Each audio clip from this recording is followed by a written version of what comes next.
بسم اللہ الرحمن الرحیم۔ حکیم لقمان کے دانتوں سے لوگوں کی پہچان کے طریقے۔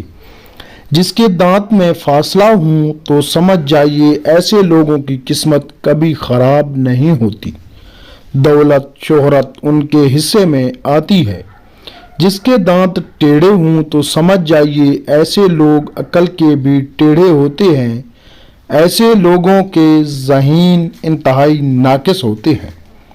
جس کے دانت باہر نکلے ہوں تو سمجھ جائیے ایسے بندے عقل کے تیز لیکن کام کرنے کے معاملے میں انتہائی سست مزاج ہوتے ہیں۔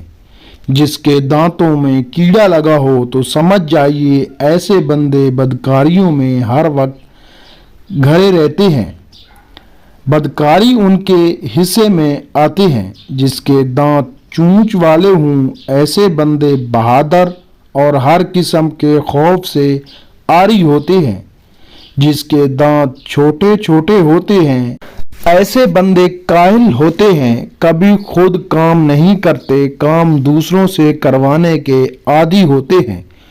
وہ بندے غلیظ اور بدکار ہوتے ہیں جس کے دانت ہر وقت پہلے زرد ہوتے ہیں۔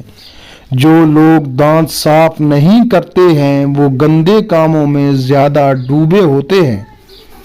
جن لوگوں کے دانت بالکل سیدھے ہوں اور دانتوں میں فاصلہ نہ ہو ایسے لوگ معذور اور دولت کے پیچھے پاگل ہوتے ہیں۔ جن کے دانتوں سے بدبو آتی ہے ایسے بندے احسان فراموش ہوتے ہیں۔ اگر ویڈیو پسند آئی ہو تو ویڈیو کو لائک کرنا اور چینل کو سبسکرائب ضرور کرنا۔ اپنا ڈھیر سارا خیال رکھیے گا۔ اللہ حافظ۔